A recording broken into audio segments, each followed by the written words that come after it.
Hello, everyone. Welcome to Unpontificated.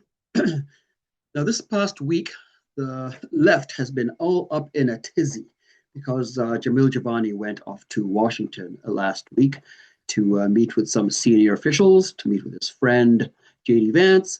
And I just want to give a commentary. I know it's a little bit of old news, but I want to give a little bit of a commentary on what I think of Jamil Jivani's trip to Washington.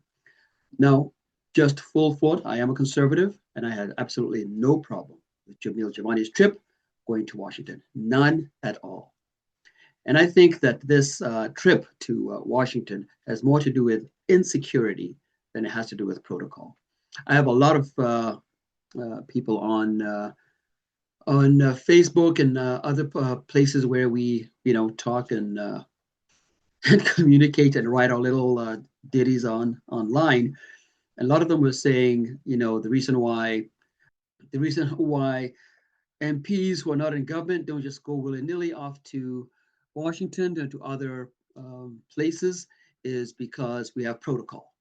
There's protocol. We have representatives who we have elected into government, and we can't just send anybody else to go and do something that they think will be helpful. And to that I say bunkus. Look, we just heard from Mark Carney that there's been a rupture, not a rapture, a rupture in the way that we do business. That um, the big countries, the countries that have all the leverage, are now using their leverage, the economic might, on the middle guys and on the little guys. And so now things are not the way they used to be. And if that's the case, then what's wrong with Jamil Jivani going against protocol? So this trip has been predictable. The liberal reaction has been predictable. It's basically been mockery, dismissal, downplay, right? I mean, you heard Mark Carney waving it off. Jamil Jivani is not the Minister of Industry. He doesn't even have a critic portfolio. And there's no point of him going down there, that this is just a media stunt. That's what he waved it off as. We have extensive contacts with the U.S. administration, constant contacts with the U.S. administration. Minister LeBlanc gave a briefing to Mr. Jivani, who I don't believe is the trade critic for the opposition, certainly not the Minister of International Trade, nor the Prime Minister. So what do you think he's going I think it might have something to do with all of you. Jamil Jivani's constituency is one that has been hit hard with tariffs in the automotive industry.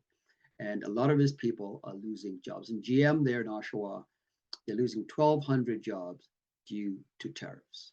What's wrong with Jamil Jivani going down to Washington to talk to his buddy? As I said before, JD Vance is his buddy. They went to law school together in Yale. Jamil Jivani actually spoke at his wedding. They're tight. So what is wrong with him going down there to see what he can do? Now, we want to be fair. I'm going to be fair. Jamil Jivani cannot sign any deals.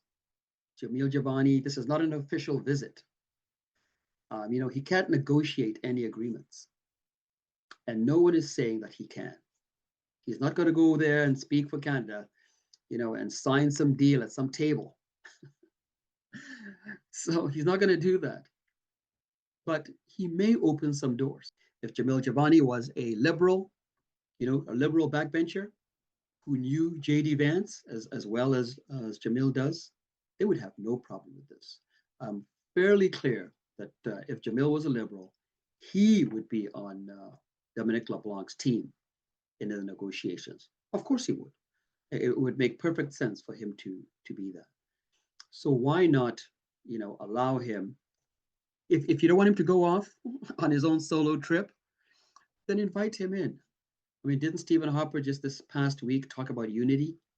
Why not leverage what Jamil Jivani has and in there? Put him in Dominic LeBlanc's team. Why not? Why not work together? I don't think this is necessarily grandstanding. I think it's representation. I think that's what Jamil is doing. Now, I don't know his heart. A lot of people are saying it's just grandstanding, that it's just a photo op. It may be, but I don't think so. I think that he is going there to see what he can do. They're the only ones really who should have access to Washington.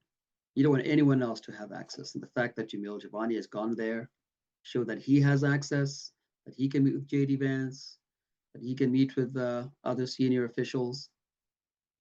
That kind of rubs you the wrong way, doesn't it? Look, you can argue with Jamil Jivani politically. You can even question the impact of the visit. It may amount to nothing. But and all of that is very fair. But why mock the effort? Why dismiss the intent? Why only think that cabinet ministers are the only ones who can make an impact? Why? I don't think that's serious politics. I think that's small politics. And in a time when Canada is being hit by serious forces beyond our control, I'll take an MP who at least shows up, who at least gives it a go, who at least tries, over one who just sits around and waits for things to happen. I don't think that's radical. I think it's responsible. And to be honest, I think it's actually refreshing. Well, what do you guys think? Am I just out to lunch? I'd really be interested to hear what you had to say. Is it just a grandstand? Or could it do something? Let me know in the comments. Talk to you guys next time.